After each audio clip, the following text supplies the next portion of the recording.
Hey guys, what's up? Welcome back here to today's edition of Advanced Bass Fishing, and really appreciate you guys tuning in for today's video. Guys, we're going to be talking about some of my favorite early spring lures today, maybe some of the colors. But I've got about probably 5 or 6 lures that really work good for me in the month of February and March and early April. So we're going to talk about that today and give you guys some tips and advice on how to fish it. I think it's going to add up to some good fish for y'all.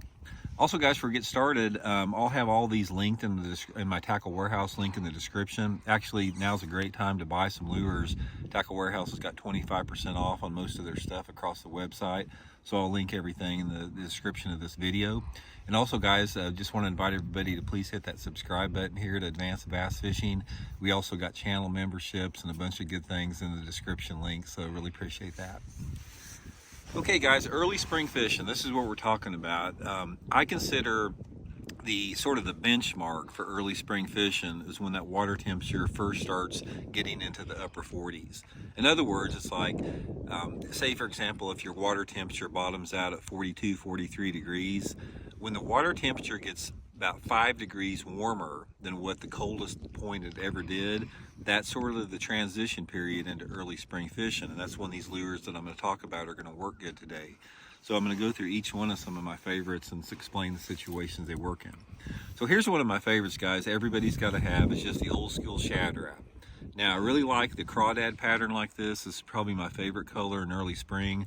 Another big point, guys, is make sure you weight it. See, I've got that weight on the belly there. You want this thing, and you want all of these crankbaits that I'm talking about to be able to suspend.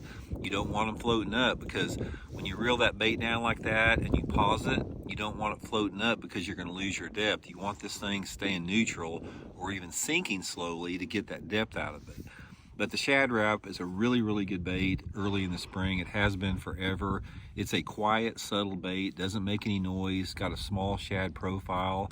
And this is the bait that I like to throw on rocky banks in the springtime of the year. And pretty much most all these are rocky bank type areas or over grass beds. If you guys have submerged hydrilla or milfoil, a Shad wrap over the top of that during the pre-spawn works really, really good. There's a window of water clarity too. For the Shad wrap to work good, I like to have sort of any water visibility between like 2 to 3 foot is like perfect for it. Most of the time I do throw a Shad wrap on a spinning rod with 8-pound test, Seaguar and Vizex line, and I'm trying to target sort of that 3 to 6 foot zone with it, depending upon the size of the bait that I'm using. And parallel and rocky banks, riprap banks, channel banks, bluff banks, cranking over grass beds, really, really good bait. And the Shad wrap, another thing, it's a really good bait under tough fishing conditions. So if you got a day like today where it's a bright bluebird sky, not much wind, fish are pretty finicky, a Shad wrap's a really good early season bait for that. Okay, the next one is another Rapala bait, guys. This is the DT6. I've talked about this a little bit. This little DT6 has been around forever. And guys, it is a great early spring bait. Again, it's a rock bait.